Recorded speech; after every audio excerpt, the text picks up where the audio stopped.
Kwa majina yangu naitwa Nyihita Wilfred Nyihita, ni mkurugenzi wa Nyihita Sunflower na Nyihita Agro Consultants ambayo inapatikana kata ya Kisumwa, kijiji cha Nyachabakenye, wilaya ya Rorya.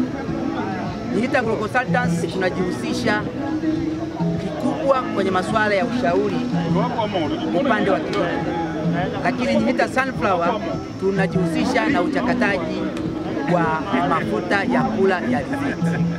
Kwa hiyo leo tarehe 17 mwezi wa 5 2025 tumekuja na mpango mwingine mkubwa wa uzinduzi wa kilimo biashara ndani ya wilaya ya Rorya. Kwa nini kilimo biashara? Tumegundua kwamba wilaya ya Rorya haikuwa na mazao ya kibiashara, lakini Nyihita Sunflower kwa kushirikiana na halmashauri ya wilaya ya Rorya tumeketi pamoja, tumefanya upembuzi yakinifu na kuja na mazao 6 ya kimkakati kwa ajili ya kuwasaidia wana Rorya kujikomboa kwenye changamoto ya kiuchumi. Na mazao hayo, zao la kwanza kabisa ni alizeti. Lakini alizeti hii tunayozungumzia leo ni alizeti ambayo sasa kwenye changamoto ya kuliwa na ndege, sasa hii ni ya ndege kabisa. Lakini alizeti hii tumefanyia uchunguzi zaidi, tumebaini ni alizeti moja ambayo ina mafuta mengi.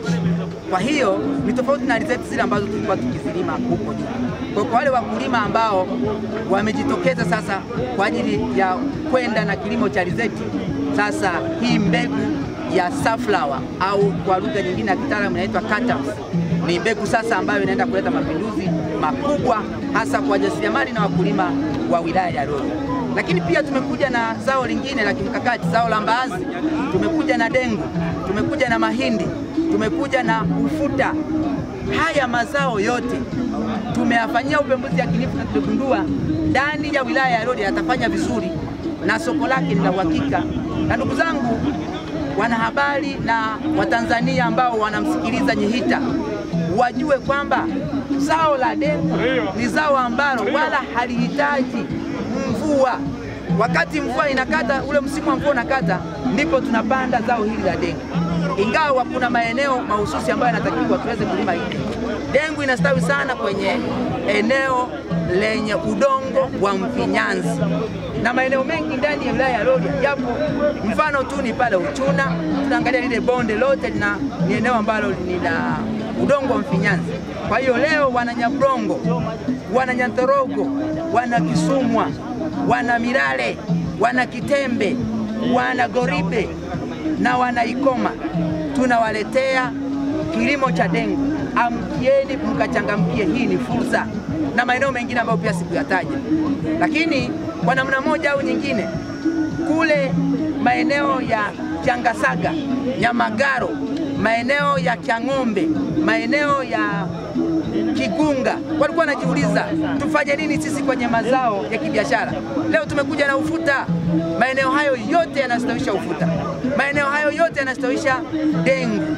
Kwa hiyo wale waliokuwa kijiuliza kusema labda zao letu ni mhogo tu, sasa tumewaletea ufuta, sasa tumewaletea mbaazi. Mbaazi inafanya vizuri kwenye udongo wa kichanga, mfinyanzi, na pia alikadhalika linakubali vizuri. Kwa ukiangalia ardhi yote ya wilaya ya Rorya kwenye aina za udongo nilizozitaja, maana yake hili zao linaenda kuwa icon. Kwa ni waombe wana Rorya waichangamkie hii fursa ya kilimo biashara, na masoko ya haya mazao ni ya uhakika.